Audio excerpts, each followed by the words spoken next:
하나님의 말씀은 세 군데인데요.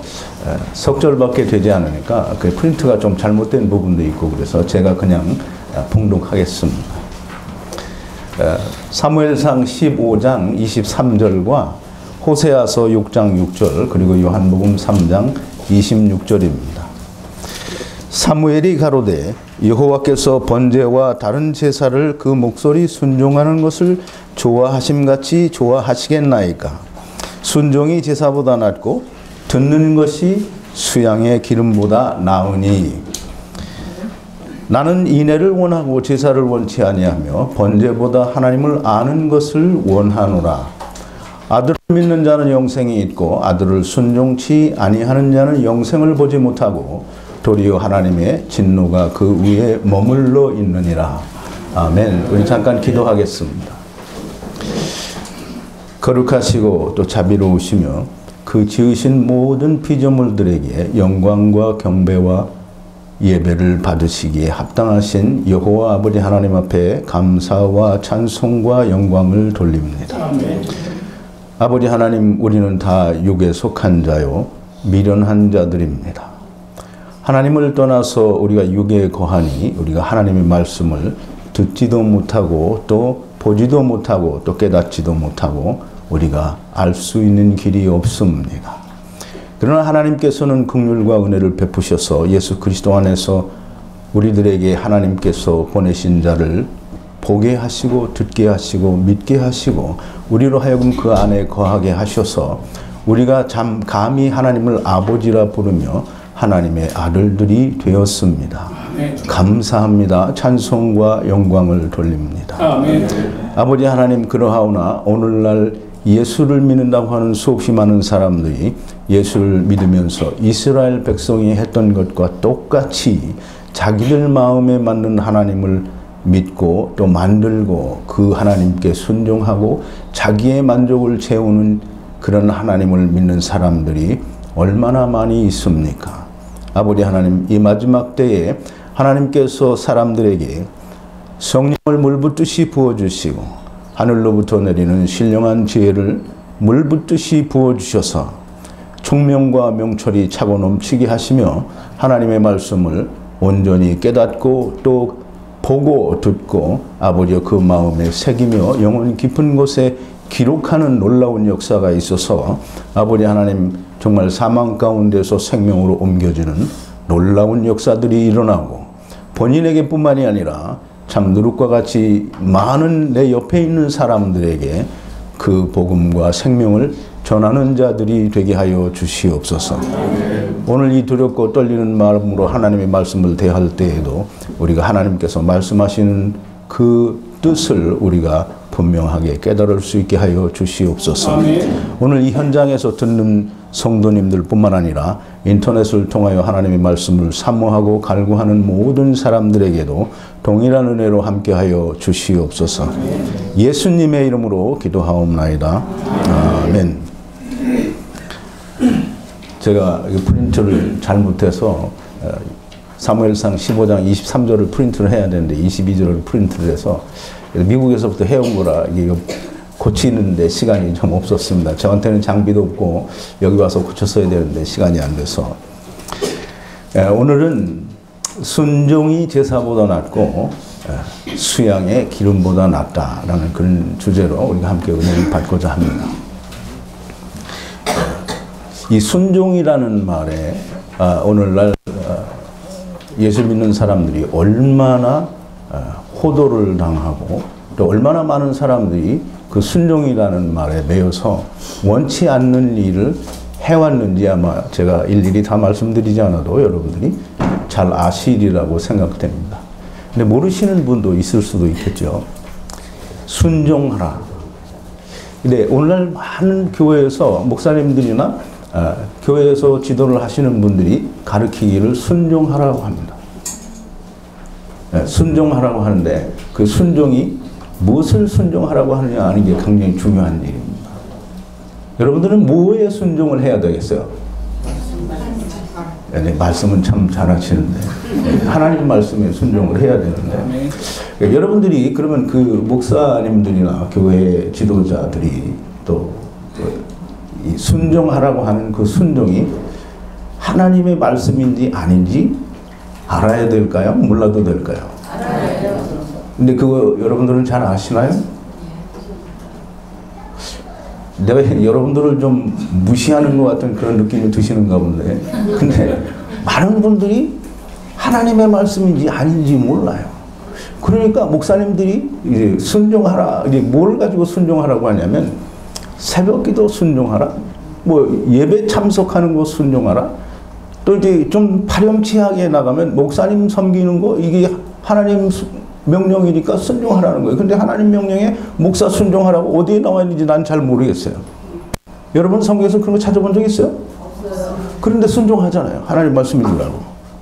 그러니까 하나님 말씀이 뭔지 모르고 순종하는 거예요.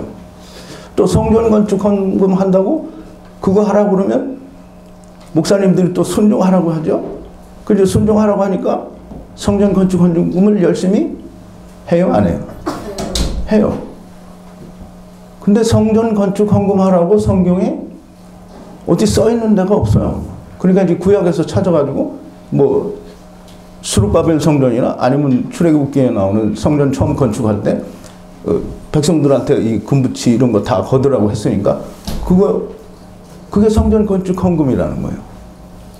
근데 이제 성전의 기본 개념을 모르니까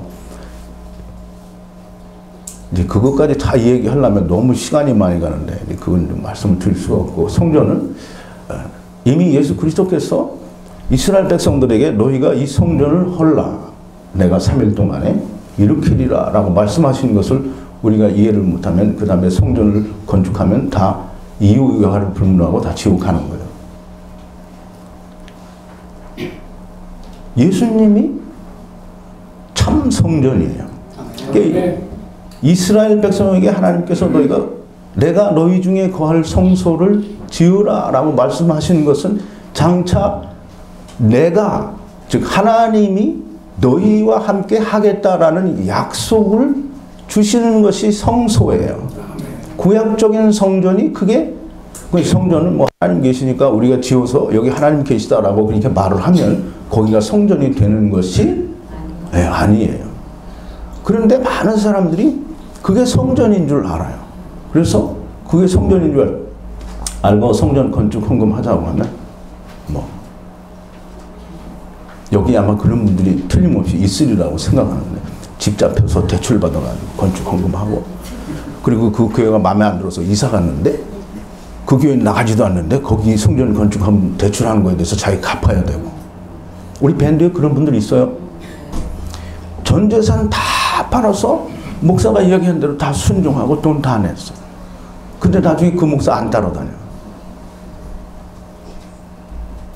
그 순종을 참 열심히 잘했는데 하나님 말씀에 순종하는 게 아니고 목사가 한 말에 순종을 한 거예요.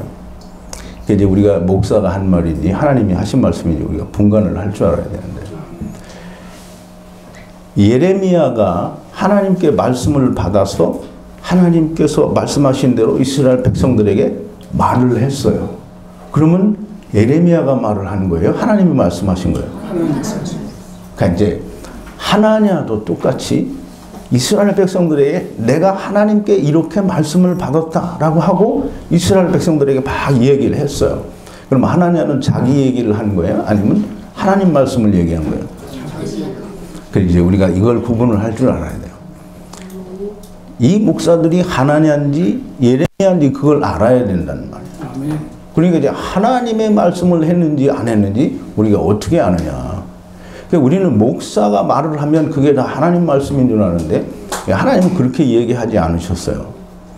이게 지금 오늘 성경을 읽은 데는 없지만 그 신명기 18장에 가면 이스라엘 백성들이 애굽에서 나와가지고 시내산에 있을 때 하나님이 이스라엘 백성들을 모세를 시켜가지고 다 내 앞에 오라 이렇게 얘기를 했어요. 하나님 앞에 가면 그냥 가면 안 되겠죠. 그래서 정결의식을 행하고 다 이스라엘 백성들이 하나님 계신 곳으로 갔어요. 그런데 하나님께서 이 나타나시는 어떤 그런 느낌이나 무슨 소리나 이렇게 나겠죠. 그랬더니 이스라엘 백성들이 그 하나님께서 나타나시는 그 어떤 장면이나 어떤 그런 어떤 소리나 이런 거에 그냥 놀래서 죽을 것 같이 된 거예요. 그래서 이스라엘 백성들이 모세에게 얘기를 합니다. 이제 다시는 우리로 하나님을 만나게 하지 말라. 우리가 다 죽을 것 같으니까 당신이 하나님을 만나서 이야기하고 그리고 우리에게 말해달라. 근데 그 음성을 하나님이 들으셨어요. 그래서 하나님이 저들의 말이 옳도다. 내가 너와 네 백성과 네 형제 중에서 너와 같은 선지자 하나를 세우리니 너희는 그의 말을 들으라. 이렇게 말씀을 하셨어요. 그래서 그 말을 듣지 않는 자는 다 하나님께서 처단하신다라고 말씀을 하셨어요. 근데 이제 여러분들이 잘 모르는 것 같이 이스라엘 백성들도 몰라요. 하나냐가 자기 옳다고 하니까 하나냐 따라가는 사람이 있고 예레미야가 옳다고 하니까 예레미야 따라가는 사람이 있어. 그러면 우리는 이제 누가 옳은지 지금은 알잖아요. 그죠? 예레미야를 따라가야 옳은 건데 그때 당시의 사람들은 누가 옳은지 몰라요. 그러니까 하나냐를 따라가기도 하고 예레미야를 따라가기도 하는 거예요. 오늘날도 똑같은 거예요. 하나님 말씀을 내가 받아서 전한다고 하는데 하나님 말씀이 아닌 자기 얘기를 하는 것과 하나님 말씀을 얘기하는 것과는 분명히 구분이 되어 있고 달라요. 다른데 그 다른 걸 분별하지 못하는 것은 누구 책임이겠어요? 하나님 책임일까요? 그러면 누구 책임이에요? 왜 내 책임이라는 말을 그렇게 시원하게 안 하세요? 그걸 구분하지 못하는 것은 하나님 책임이 아니에요. 내 책임이에요. 왜냐하면 하나님께서 아무 근거도 주시지 않으셨으면 하나님 책임이에요. 근데 하나님의 책임을 우리에게 돌리시기 위해서 그걸 주신 게 아니라 너희가 듣고 살으라고 분명한 구별된 말씀을 주셨어요. 아멘. 그래서 이스라엘 백성에게 말하기를 너희가 어떤 선지자가 말을 했는데 그게 하나님께서 말씀하신 건지 아니면 자기가 스스로 말하는 건지 우리가 어떻게 아느냐. 그렇죠? 네. 우리가 어떻게 아느냐. 정말 모르죠? 네.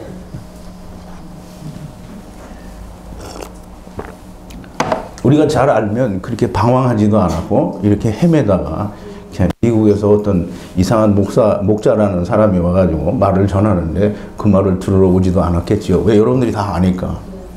다 몰라서 헤매고 돌아다니다가 하나님께서는 분명히 말씀하셨어요. 우리 한번 제가 읽을 테니까 여러분 찾지 마시고 그냥 들어보세요. 신명기 18장 22절인데요. 제가 지금까지 설명을 드린 그 설명을 다 이제 이해를 하시고 하나님께서 말씀하시는 거예요. 너희가 묻기를 우리가 하나님께서 그 선지자에게 말씀을 주셨는지 안 주셨는지 우리가 어떻게 알겠느냐. 근데 하나님이 답을 하시는 거예요. 만일 선지자가 있어서 여호와의 이름으로 말한 일에 증언도 없고 성취함도 없으면 이는 여호와의 말씀하신 것이 아니요 그 선지자가 방자히 한 말이니 너는 그를 두려워 말지니라 그랬어요. 이게 이제 하나님께서 분명히 말씀하셨어요. 여러분 이걸 잊어버리면 안 돼요. 그래서 제가 증언도 없고 성취함도 없으면 이런 주제로 말씀을 드린 적도 있는데 하나님 말씀하셨으니까 하나님 말씀이 어떻게 돼야 돼요? 이루어져야 되겠죠? 반드시 성취되어져야 돼요. 그래서 증언도 있고 성취함도 있다라는 말은 뭐 우리가 흔히 생각하는 뭐 하늘로부터 오는 큰 어떤 능력과 어떤 뭐 권능과 무슨 어떤 불같은 이런 그런 어떤 것이 나에게 임하는 게 그게 증언과 성취함이 아니에요. 증언도 있다, 성취함도 있다라는 말은 하나님께서 말씀하셨으니 그 말씀대로 이루어진 것이 증언도 있고 성취함도 있는 거예요. 그런데 하나님께서 말씀하셨는데 이게 오늘날 예수 믿는 사람들이 참 하나님을 무시해도 이게 텔레비 같은 데 보면 무슨 X 무시 이렇게 얘기를 하는데 정말 하나님을 그렇게 무시하는 거예요. 하나님은 인생이 아니세요. 하나님은 전지전능하신 그리고 완전하신 그리고 능치 못하신 일이 없고 아시지 못하는 것이 없는 정말 이제 우리 입으로 표현할 수 없을 만큼 우리는 감히 상상할 수 없는 전능자예요.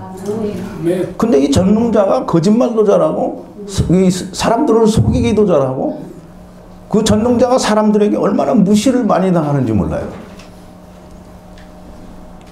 사람들은 하나님이 못하는 게 많은 줄 알고 아시지 못하는 게 많은 줄 알아요.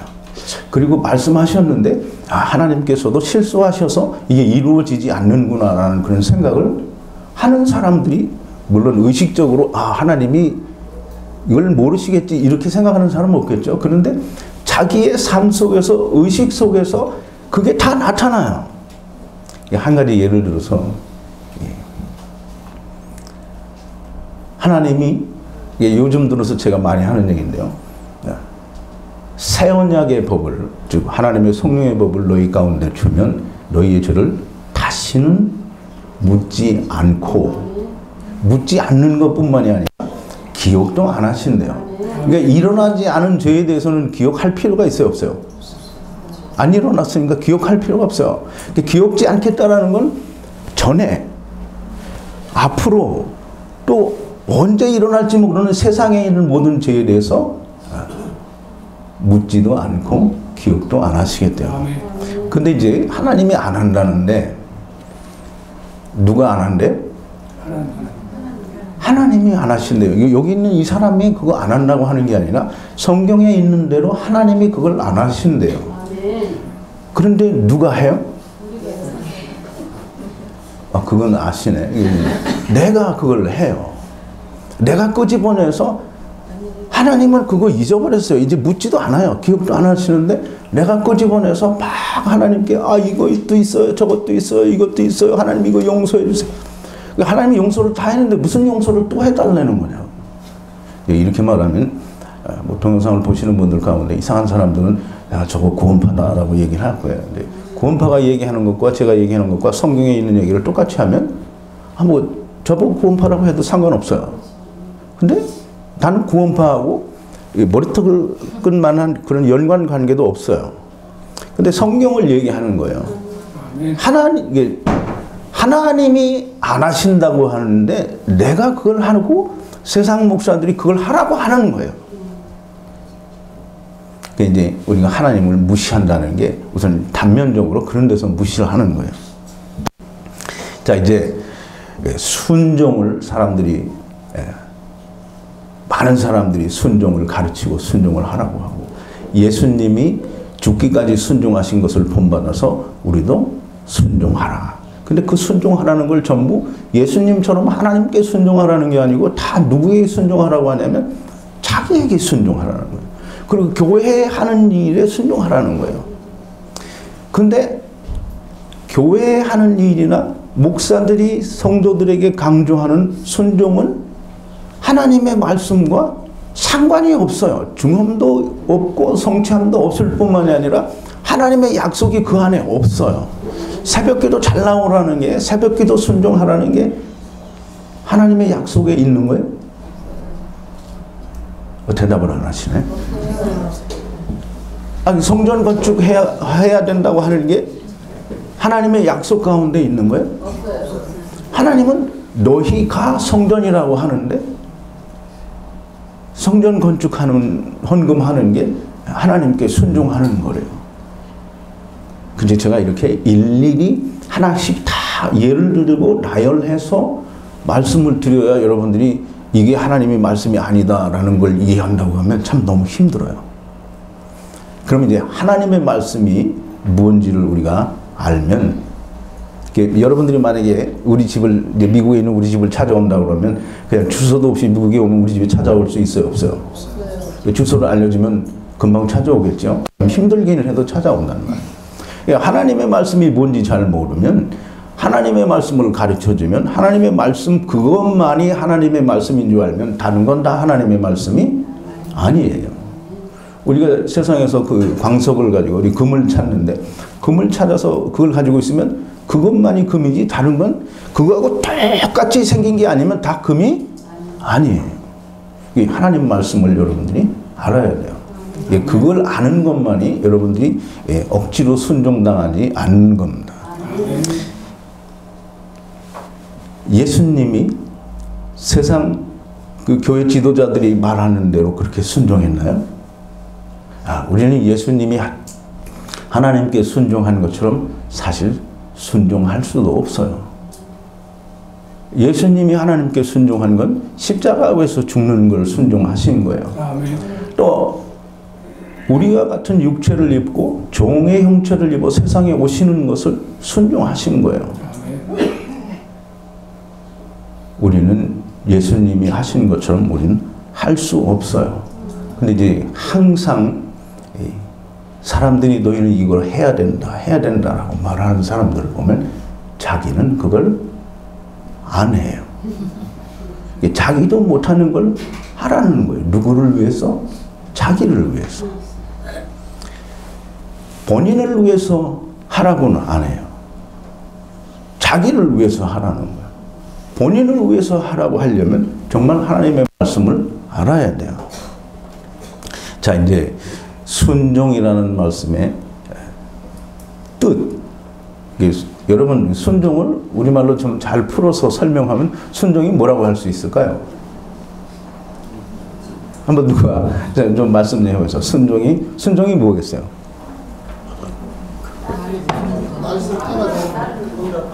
거기 프린트 보고 대답하시지 말고 그냥 한번 해봐요. 우리가 일반적으로 순종한다 그러면 이제 되게 복종이라는 그런 의미를 담아서 이제 순종한다 이렇게 생각을 해요. 그래서 순종은 하기 싫어도 마지못해서 억지로 해야 되는 그런 뉘앙스가 우리 가운데 다 있어요. 근데 순종은 복종이 아니에요. 그래서 우리가 하기 싫은 걸 억지로 해야 되는 게 순종이 아니고, 이 순종은 듣다. 이게 히브리 말로 거기 써 있죠.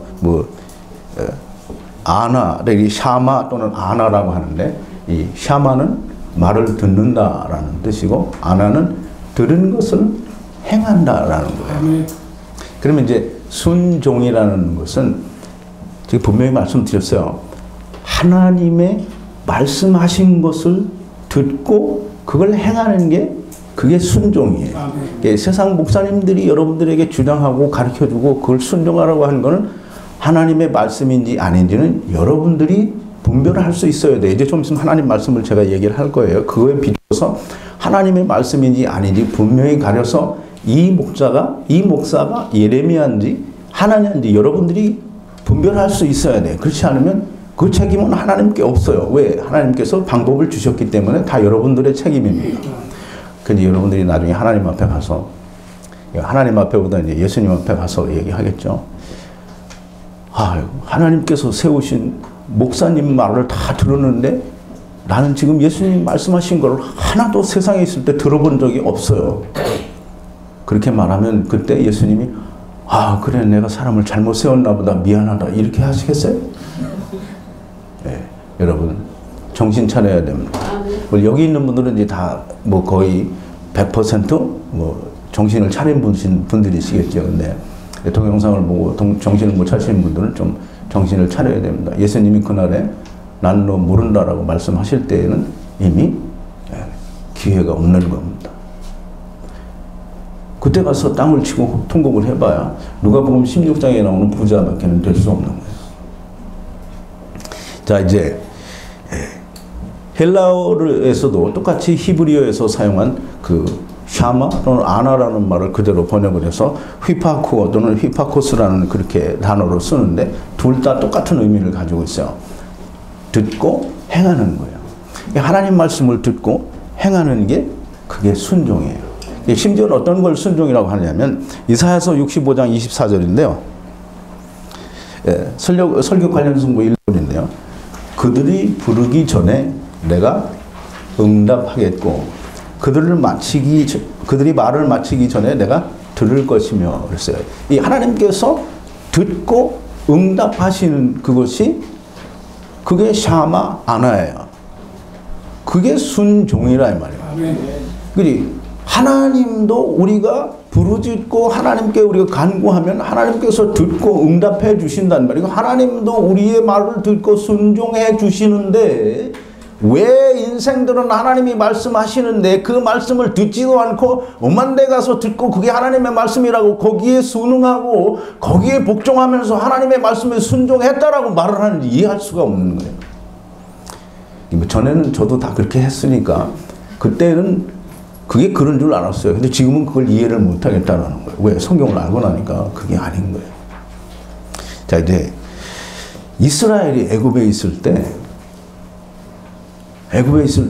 고생을 많이 했겠죠. 종살이를 했으니까.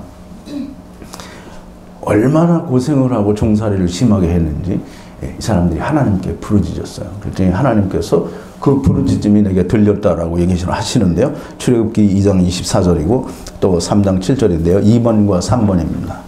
하나님이 그 고통소리를 들으시고 아브라함과 이삭과 야곱에게 세운 그 언약을 기억하사 여호와께서 가라사대 내가 애굽에 있는 내 백성의 고통을 정령히 보고 그들이 간역자로 인하여 부르짖음을 듣고 그 우고를 내가 알고. 이스라엘 백성이 애굽에서 하나님께 부르짖을 때 그 부르짖음이 하나님께 들려진 것이 그게 샤마예요. 그래서 이 하나님께서 부르짖음을 들었으니까 어떻게 하셨어요? 안화를 하셨잖아요. 그 행하셨단 말이에요. 어떻게? 이스라엘을 해방시켜 주셨어요. 하나님도 당신의 자손들이 부르짖으면 듣고 응해 주시는데 왜 인생들은 그걸 안 하느냐 이 말이에요. 그러니까 그걸 빨리 알아야 됩니다. 여러분 제발 좀 깨달아야 됩니다. 순종이 제사보다 낫고 듣는 것이 수양의 기름보다 낫다. 분명히 말씀드리지만 순종은 사람의 말에 순종하는 게 아니라 하나님 말씀에 순종하는 겁니다. 사울이 불순종을 해서 하나님께서 사울에게서 왕위를 뺏고 그 모든 것을 다윗에게 줍니다. 근데 이제 이게 수없이 많은 목사님들한테 아주 좋은 빌미가 돼서 성도들을 핍박이라고 하면 좀 심한 말이겠지만 어떻게든지 공략하는데 아주 좋은 무기로 쓰는 거예요. 미리암이 손에 문둥병이 걸렸을 때에도 목사들에게 반기를 주는 것에 대해서 아주 그걸 잘 이용을 하는데 여기 똑같아요. 사울이 불순종해서 왕위를 빼앗겼으니까 하나님께 불순종하면 모든 걸 다 뺏긴다는 거예요. 그러니까 성도들한테 이 말을 들어서 정말 협박 아닌 협박을 하죠. 그럼 성도들은 정말 말을 안 들으면 하나님께서 내게서 모든 걸 다 뺏어가는 줄로 착각해요. 근데 절대 그런 게 아닙니다. 하나님 말씀을 순종하지 않는 것이 하나님께 죄가 되는 것이지 사람의 말을 듣지 않는 것이 하나님 앞에 죄가 되는 것이 절대로 아니라는 걸 여러분 꼭 이해를 하시기를 바랍니다. 순종이 제사보다 낫다라는 말은 순종은 제사보다 더 좋다 이런 뜻이 아니에요. 이제 우리가 순종이 제사보다 낫다 그러면 순종이 제사보다 영어로 말하면 이제 better겠죠. 좀 더 좋은 거다라는 생각을 하는데 좀 더 좋은 게 아니고 여기서 낫다라는 말은 히브리 말로 토브라는 말인데요. 그것은 하나님이 선하시다 할 때 하나님은 토브다라고 얘기를 하는 거예요. 그러면 이 선은 뭐냐면 하나님의 선을 말하는 거예요. 그러면 순종은 곧 하나님의 선인데 제사는 하나님의 선이 아니라는 말이에요. 그래서 우리가 꼭 잘 이해를 하고 순종이 제사보다 낫다라는 말은 그냥 제사보다 조금 더 나은 거겠지. 제사도 드리자. 이게 아니라는 거예요. 제사는 선이 아니고 순종은 선이라는 거예요. 이게 마음에 새기셔야 됩니다. 네. 우리가 이제 여러분들이 잘 기억을 해야 되는 말씀이 있는데요. 네. 잠언 15장 23절에 보면 4번인데요. 4번이 아니고 4번이 맞네요. 사람은 그 입의 대답으로 말미암아 기쁨을 얻나니 때에 맞는 말이 얼마나 아름다운고 그래요. 근데 이 때에 맞는 말이 얼마나 아름다운고 그랬는데 때에 맞는 말을 우리가 잘 이해를 못 하는데요. 이제 우리 사람들이 사는 데에도 얘기를 하다 보면 적당한 때에 아주 잘 맞춰서 말을 하면 말을 잘했다고 하죠. 근데 이제 이 성경에서 말하는 때에 맞는 말은 하나님의 말씀은 다 때가 있어요. 솔로몬이 쓴 잠언이나 또는 이 전도서를 보면 그런 말이 있는데요. 꽃이 필 때가 있으면 질 때가 있고 바람이 불 때가 있으면 또 멈출 때가 있고 해가 뜰 때가 있으면 질 때가 있고 많은 그 때가 있어요. 근데 그 때에 맞는 말이 아름답다라는 말인데 이 때에 맞는 말이 아름답다. 이건 하나님이 하신 때에 적당한 행위와 믿음이 있어야 아름답다라는 그런 의미를 가지고 있는 거예요. 자, 이제 내가 설명을 드릴게요. 제가 프린트에 그 뒤에 보면 레위기 16장에 있는 속죄 제사의 그 순서를 제가 다 프린트를 해왔는데요.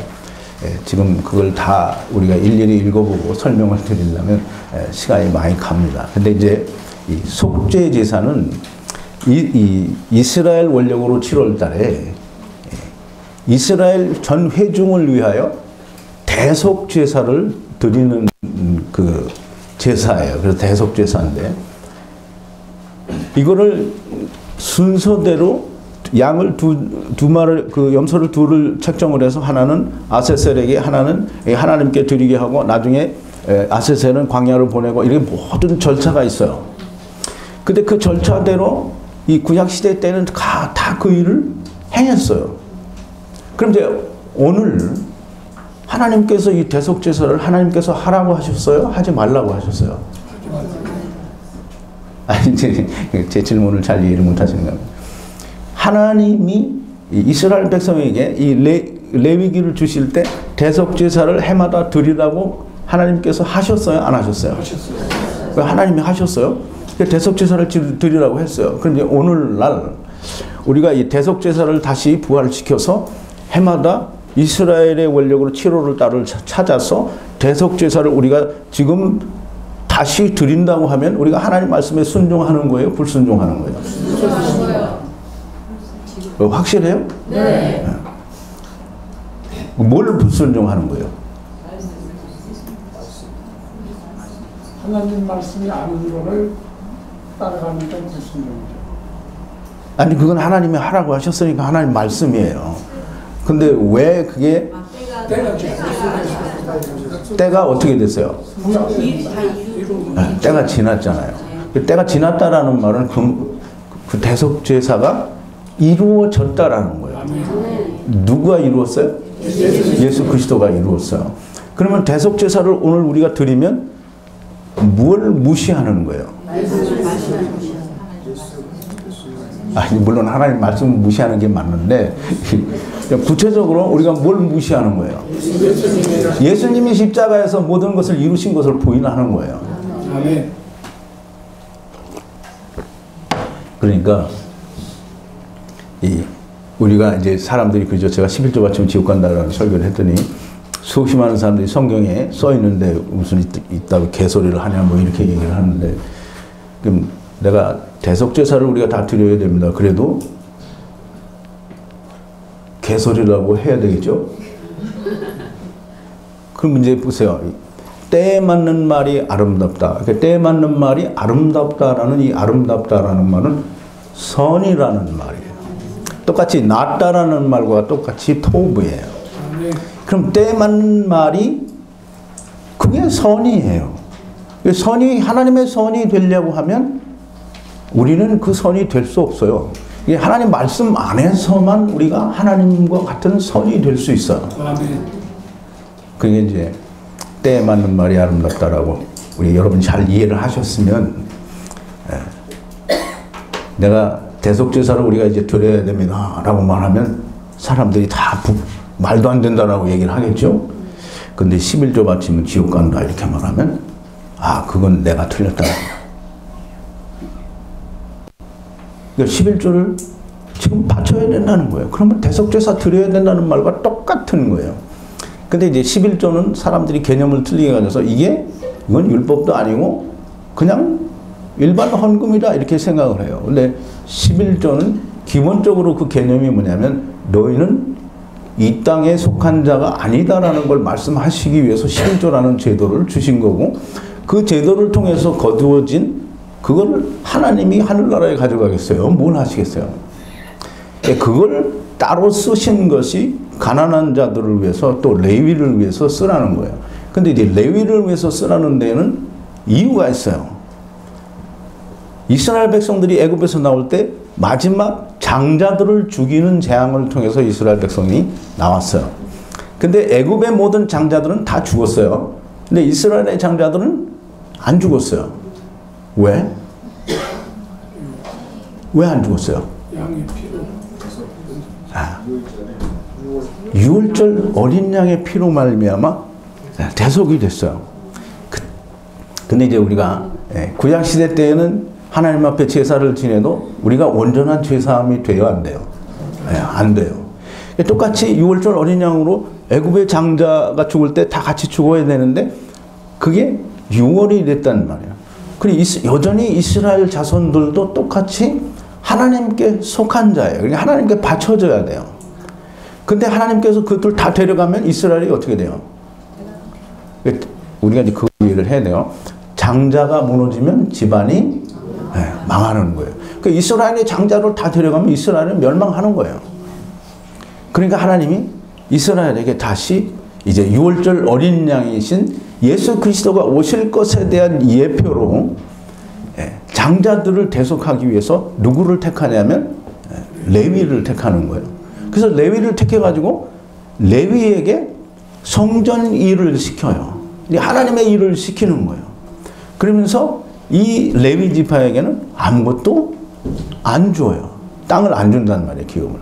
그래서 11조를 이 레위에게 주라는 거예요. 그 레위에게 줄 때마다 이스라엘 백성들이 생각하겠죠. 여러분들 11조 내면서 억울했었던 적이 있었어요? 없었어요? 있었어요? 이거 왜 내가 내야 되나? 이렇게 생각. 그러니까 이스라엘 백성도 생각할 거 아니에요? 11조를 이걸 내야 되는데 이걸 왜 내가 내고 레위가 왜 이걸 먹어 내 건데?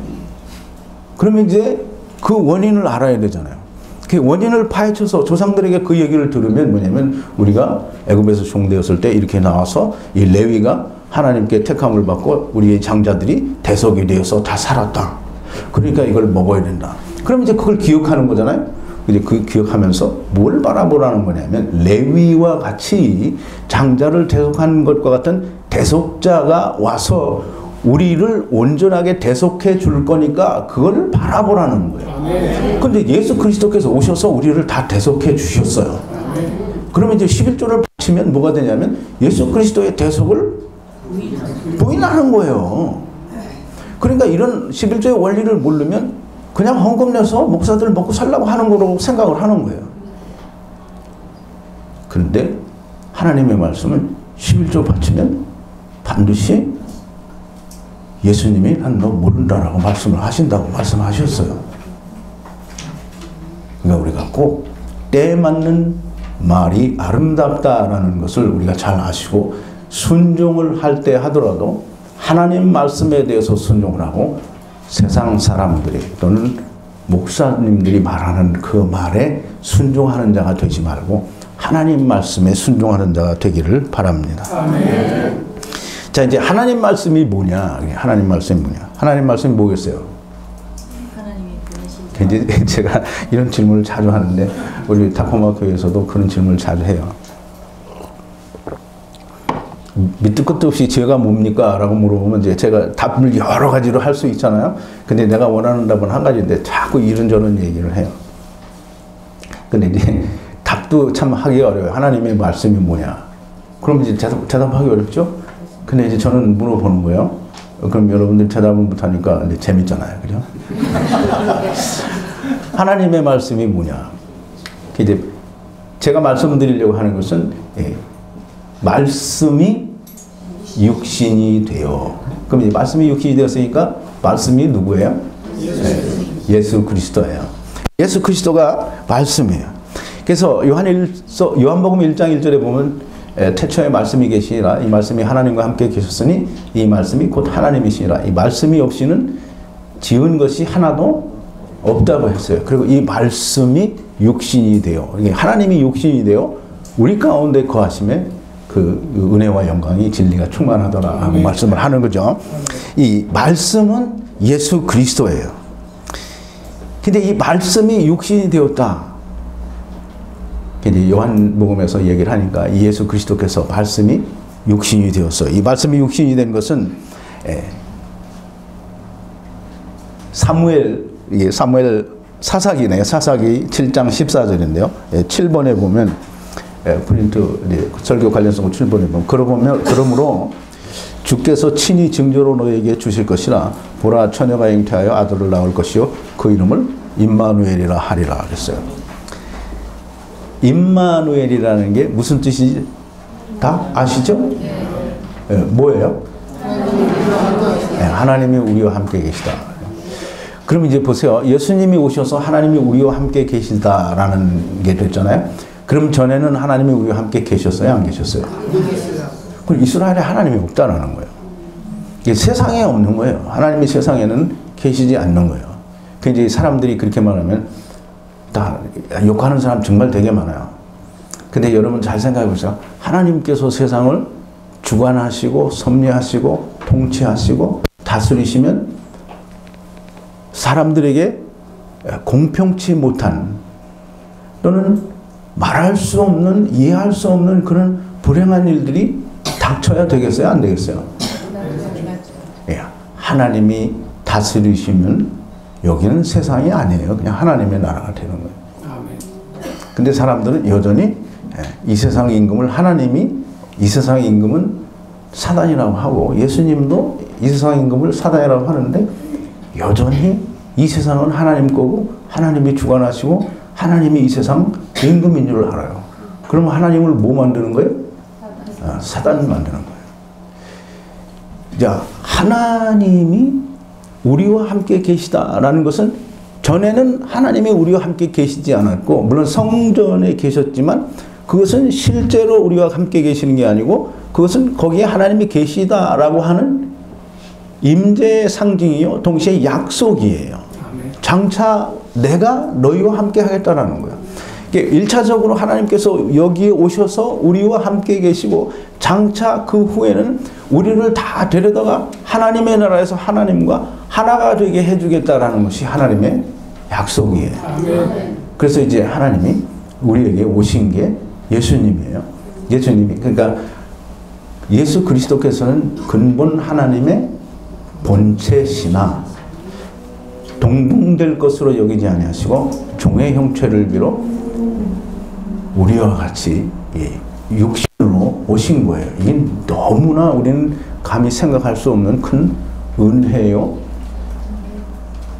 그게 없으면 우리는 생명을 얻을 수 없는 거예요. 아멘. 자 이제 예수 그리스도로 말미암아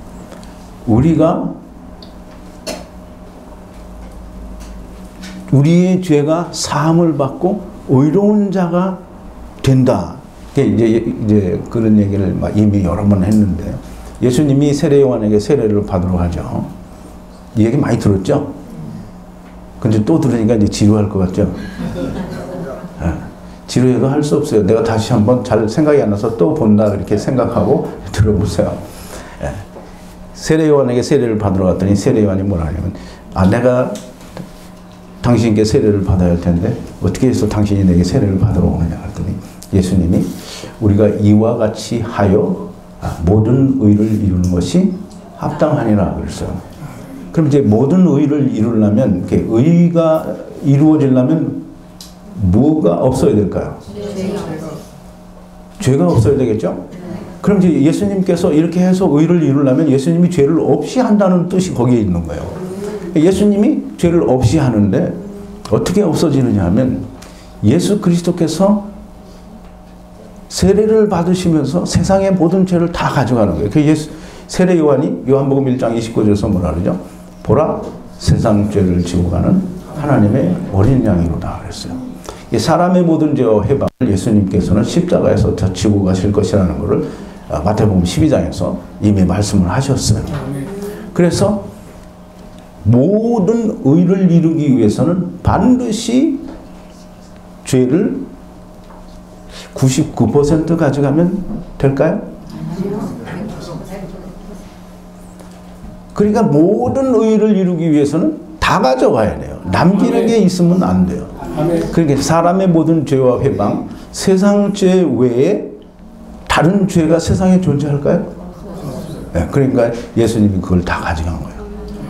내가 가져갔다고 말하는 게 아니에요. 하나님이 성경의 기록자들을 통해서 예수님의 말씀을 통해서 모든 의를 예수님이 이루셨다는 거예요. 근데 예수님이 내가 다 이루었다 이 말을 안 하셨으면 아직 안 이루어지지 않았을까? 우리가 그 의심할 수 있겠죠? 근데 요한복음 19장에 보면 분명히 예수님께서 옷을 초라고 그러나 잘 모르겠는데 씁쓸한 건지 그걸 드시고 다 이루었다 하시고는 돌아가셨다고 그랬어요. 그럼 예수님은 뭘 다 이루었겠어요? 율법을 다 이루셨습니다. 근데 사람들이 이제 다 이루었다는데 예수님이 다 이루었다는데 많은 사람들이 다 이룬 게 아니라는 거예요. 그래서 지켜야 된대요, 율법을. 근데 이제 율법을 지켜야 된다는 말도 마태복음 23장에 보면 이제 그 얘기는 이미 다 11조에 대해서 한 7번 설교를 하면서 다 설명을 했어요. 이것도 행하고 저것도 버리지 말아야 할지니라 그 얘기를 했는데 이것도 행하고 저것도 버리지 말아야 할 거라는 헬라어 원어에는 조금 시제가 틀려요. 근데 내가 시제가 틀리다고 분명히 얘기했는데 댓글에다 대고 막 얘기하는 사람이 있어요. 우리말 성경에 그런 시제가 없잖아요. 이것도 행하고 저것도 버리지 말아야 할 것이냐 이렇게 되는데 이것도 행했어야 하고 저것도 버리지 말아야 한다라는 그런 뜻이에요. 그럼 이제 이것도 행했어야 하고는 이제 율법을 11조를 행할 때를 말하는 거예요. 그걸 행하였을 때 그걸 버리지 말았어야 된다는 거예요. 근데 율법을 11조를 행하는데 사람들이 11조가 율법이 아니래요. 그럼 이제 예수님이 바보 되는 거예요. 너희가 그 구절을 제가 다 암송을 못 하겠는데 박하와 근체와 향한 11조를 너희가 바치리나 정작 율법의 중요한 바 의와 인과 신은 버렸도다 그랬어요. 그럼 이제 11조를 박하와 근체와 회양의 11조를 드린다라고 하면서 정작 율법의 중요한 바 의와 인과 신은 버렸도다라고 하니까 11조가 율법이라는 거예요? 아니라는 거예요? 그러니까 이제 11조 율법이 아니라고 하는 사람들은 다 예수님이 자기들이 예수님보다 더 나은 사람이 되는 거예요. 예수님은 11조가 율법이라고 했는데 자기들은 아니라고 하니까 자기들은 예수님보다 월등히 신분이 높은 사람이에요. 그럼 자기가 하나님인 거지. 예수님은 11조가 율법이라고 했어요. 그럼 11조에 뭐가 있어야 되냐면 율법의 중요한 바 의와 인과 신이 있어야 돼요. 근데 이제 의와 인과 신을 여기 설명을 드리면 시간이 너무 많이 가겠죠. 근데 그걸 꼭 보고 싶으면 성령 해방죄를 찾아서 이것도 행하고 저것도 버리지 말았어야 할 거다라는 그런 제목으로 아마 설교를 한 게 있어요. 한번 찾아보세요. 11조는 이미 아까 설명을 드린 대로 예수 그리스도께서 대속의 죄를 다 해결하심으로 말미암아 이제 모든 것이 다 끝난 거예요. 자, 이제 하나님께서 예수 그리스도로 말미암아 세상의 모든 죄와 회방, 사람의 모든 죄와 회방 이걸 다 가져가셨기 때문에 1%도 남기지 않고 다 가져가셨기 때문에 모든 의를 이루신 거예요. 예수 그리스도가 그래서 이루셨다라고 말씀을 하셨어요. 이 좀 우스갯소리인데요. 사람들이 임종할 때 되면 되게 물론 임종할 때도 거짓말하고 죽는 사람인지 그건 잘 모르겠어요. 근데 임종할 때는 다 거의 진실을 말하고 죽는데요. 아마 대개는 다 그럴 거예요. 근데 이제 우리 인생도 그런데 인생을 비교해서 예수님을 말씀드리는 건 좀 그렇지만 예수님이 십자가에서 돌아가시는 데에서 허망한 소리를 하시지는 않을 거 아니에요. 세상을 향해서 당신께서 이루신 모든 것을 이야기하고 가시는데 그냥 우스갯소리로 하는 게 아니라 이것은 하나님의 말씀으로 다 이루었다라고 하는데 아니라고 하는 것은 정말 말이 안 되는 얘기를 하는 거예요. 그게 이제 마태복음에 예수님께서 말씀하신 내가 율법을 폐하러 온 것이 아니라 율법을 완전케 하러 오셨다. 또 율법의 1.1획도 천리가 없어지기 전에는 다 이루리라. 이것도 제가 다 설명을 드렸어요. 여러분들이 동영상을 찾아보시면 다 있을 거예요. 지금 시간이 다 설명을 드릴 수는 없는데 다 설명을 드렸어요. 율법이 1.1획도 없어지지 않고 천지가 없어지기에는 절대 없어지는 게 아니고 틀림없이 맞아요. 그런데 율법이 없는 사람은 누구냐면 그리스도 안에 있는 자들에게는 율법이 없는 거예요. 그럼 이제 내가 율법 안에 있다라고 말하면 나는 예수님 안에 있잖아요. 그러면 예수님은 내가 가면 예수님도 같이 가요. 그럼 내가 율법 아래 기어들어가. 그럼 예수님을 내가 어디로 끌고 간 거예요? 율법 아래 끌고 간 거야. 그러면 내가 율법 아래 있으면 그건 그 사람이 예수 그리스도 안에 있는 게 아니에요. 자, 이제 하나님의 말씀이라는 건 뭐냐면 예수 그리스도인데, 예수 그리스도는 뭐냐면 예수 그리스도께서 창세 전에 하나님께서 예정하셔서 하나님을 떠난 모든 자들을 다시 하나님께로 불러들이기 위하여 그 돌아오는 길을 예비하신 그 예수 그리스도가 하나님의 말씀이에요. 예수 그리스도는 우리를 위하여 모든 것을 희생하시고 십자가에서 사람의 모든 죄와 해방, 세상 죄를 지고 돌아가셨어요. 그것이 하나님의 말씀이고 그걸 믿는 게 그걸 듣고 그 복음을 듣고 내가 그 복음을 내 마음에 새기고 믿으면 그게 순종이에요. 그 이상의 것은 순종이 아니에요. 하나님도 성도들의 또는 자기의 자녀들의 기도와 간구를 들어서 응답하시는 것을 순종이라고 말씀하시는데, 이놈의 인생들은 하나님이 자기 아들을 보내셔서 당하지 않아도 될 그 모진 고통과 수모와 괴로움과 어떤 환난을 다 당하시고 돌아가셔서 구원해 줬다고 하는데 순종을 안 하는 거예요. 그냥 세상 사람들이 말하는 걸 순종하고 그걸 순종하고 내가 하나님 말씀 순종했으니까 내가 이만큼 하나님 앞에 떳떳하게 의를 세웠다라는 그런 감정을 갖게 되겠죠. 네. 근데 하나님과는 전혀 상관없는 사람이 되는 겁니다. 보통 사람들이 이제 예수님을 순종하라 이렇게 주님 순종하신 대로 우리 순종하라 그러는데 이제 또 한 가지가 뭐냐면 아브라함이 순종하는 것처럼 순종하라 그래요. 아브라함의 믿음은 어떤 믿음인가 하는 그런 주제로 제가 여기 오기 전에 그 설교를 한 적이 있어요. 아브라함의 순종은 무슨 순종이냐면 아들을 이삭을 너 모리아 산상에 가서 내게 그 제사를 드려라 이렇게 했으니까 그 제사를 드렸어요. 사람들이 그게 순종인 줄 알아요.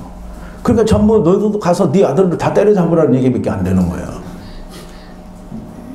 그러니까 아브라함이 순종한 것처럼 너희도 순종하라 그러니까 전부 그냥 자기의 모든 것을 희생해서 순종하는 거예요. 근데 아브라함이 순종한 것은 아들을 바치라를 순종한 게 아니라 하나님께서 내 후손은 내 씨는 이삭으로 말미암은 자라야 내 씨다라는 말을 듣고 그것을 믿은 거예요. 아멘. 그게 행위로 나타난 게 자기 자식을 이삭을 잡는 행위로 나타난 거예요. 이제 아브라함이 순종하고 믿은 것은 하나님의 말씀을 순종했고 하나님의 말씀을 믿었어요. 그러니까 하나님, 제가 그래서 늘 하는 얘기 그거예요. 하나님은 전지전능하시고 완전하시고 모르시는 것이 없으시고 또 능치 못하신 게 없으시고 하나님은 인생이 아니시니 시건치 아니하시고 말씀하셨으니 반드시 이루신다는. 근데 우리가 그거를 아브라함처럼 믿어야 되는 거예요. 아브라함은 하나님이 분명히 내 씨로, 즉 이삭으로 말미암는 자라야 내 씨리라 말씀씨다라고 한다고 했으니 만약에 내가 이놈을 잡아서 제사를 드리면 하나님이 얘를 살려놓지 않으면 하나님이 뭐가 돼요? 뭐가 돼요? 더 크게? 네, 하나님이 거짓말 하시는 게 되잖아요. 그러니까 아브라함은 당연하게 하나님을 믿으니까 이삭을 잡으려고 했어요. 그랬더니 하나님이 다시 되살려놓는 거는 조금 이삭한테 못할 일이잖아요. 그죠? 이삭이 죽을 때 무지 아파야 되잖아요. 그러니까 하나님이 그렇게 안 하시고 아브라함에게 이제 하나님은 아브라함이 진짜 잡을 건지 아닌지 알아요, 몰라요? 네. 그러니까 하나님은 하시지 말라고 한 거예요. 그러면서 예비하신 그 양인지 염소인지 그걸 가지고 제사를 드리게 하시고, 그 다음에 아브라함이 그 믿는 믿음을 가지고 천하만민이 다 그 믿음처럼 똑같이 믿기만 하면 구원 얻게 하신 거예요. 그게 갈라디아서 얘기하는 사도 바울의 얘기예요. 그래서 우리가 믿는다라고 할 때 아브라함이 믿는 믿음을 내가 가지고 있어야지, 그냥 내가 막 믿는 거는 그건 믿음이 아니에요. 그냥 이제 내가 좋아서 하는 거예요.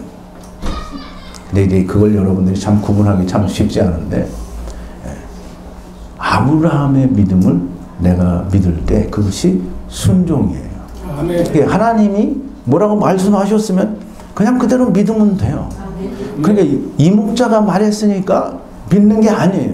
그게 그래서 사도 바울이 베레아 사람들을 좋아하는 이유가 그거예요. 베레아 사람들이 어떤 사람들이라고 했어요, 사도 바울이? 신사적이래요, 신사적. 이렇게 넥타이 메고 이렇게 양복 입고 그래서 신사적이 아니고, 신사적이라는 말은 뭐냐면, 상당히 모든 일에 대해서 논리적이고 깔끔하고 또 확실하게 그걸 확정하는. 그래서 신사적이라는 그 베레아 사람들은 뭐냐면, 사도 바울이 말씀을 가르쳐 주니까 이것은 이런가 저것은 저러한가, 이게 확실한가 성경을 상고했다고 그랬어요. 그게 신사적이라는 거예요. 여러분들도 반드시 동영상을 보시는 분들도 신사적이 되기를 바랍니다. 그래서 뭐 양복 깨끗이 입고 나는 신사가 됐다 이렇게 하지 말고, 성경을 꼭 읽어서, 여기 오늘 말씀을 전해드리는 이 목자가 한 말이 성경에 있는 말이고, 정말 이 세상에는 목사님들이 꼭 가르쳐 주지 않아도 주석책도 얼마든지 많이 있고, 또 인터넷에서 보면 성경을 자기들이 풀어놓은 책들이 또는 프로그램들이 너무 많아요. 그러니까 내가 꼭 누구의 가르침을 받지 않아도 내가 연구를 하고 성령님께서 은혜를 주시기만 하면 다 옳고 그른지를 판단할 수 있어요. 그런데 그걸 하기 싫으니까 목사들이 이렇게 하고, 이 목사는 진짜인가 보다 가짜인가 보다 이렇게 하는 거예요. 그런데 그러기 전에 여러분들이 먼저 공부를 하세요. 공부를 하시고, 누가 이런 말을 하면 그게 진짜 이런가 아닌가 따져봐야 돼요. 따져보지 않고 그냥 오늘 내가 들었는데 이 목사 너무 시원하게 얘기하더라, 은혜가 넘쳐서, 이렇게 하면 은혜가 꽝인 겁니다. 순종은 예수님의 순종, 아브라함의 순종, 이 순종은 예수님의 순종은 하나님이신 예수님이 종의 형체를 우리와 같이 입고 세상에 내려오셔서 십자가에 죽기까지 순종하신 것이 순종이에요. 그런데 그 순종을 우리가 똑같이 하려고 하면 할 수 있어요, 없어요? 사도 바울이 이제 고린도전서 13장에서 얘기하죠. 내가 나의 몸을 불사르게 또 모든 걸 다해서 내 몸을 내어줄 줄알아도 사랑이 없으면 아무것도 아니라고 했어요. 근데 이제 보세요. 내가 어떤 사람을 살리기 위해서 내가 대신 그 사람 대신 죽어요. 그럼 그 사람이 살아요? 그러니까 인간은 자기가 죽어서 될 수 있는 게 아무것도 없어요. 그러니까 내가 예수님처럼 순종하면 예수님 같은 직분이 내가 있어야 그렇게 순종할 수 있어요. 나는 하나님의 아들도 아니고, 물론 지금은 여러분들이 하나님의 아들이에요. 근데 예수 믿기 전에는 하나님의 아들도 아닌데 내가 예수님처럼 순종할래야 순종할 수가 없어요. 그리고 내가 예수님처럼 순종해서 내가 목숨을 십자가에 던져서 나로 말미암아 구원받을 사람이 있어요, 없어요? 없어요. 그럼 어떻게 순종하겠다는 거예요? 순종 못하는 거예요. 순종하는 건 뭐냐면, 제가 얼마 전에 오기 전에 말씀을 드렸죠. 너희는 주 안에서 빛이라 주의 자녀들처럼 행하라 그랬어요.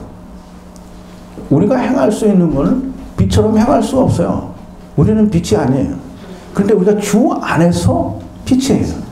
그럼 주 안에서 빛이면 우리가 뭘 비출 수 있냐면, 주님이 내가 주신 것만 비출 수 있어요.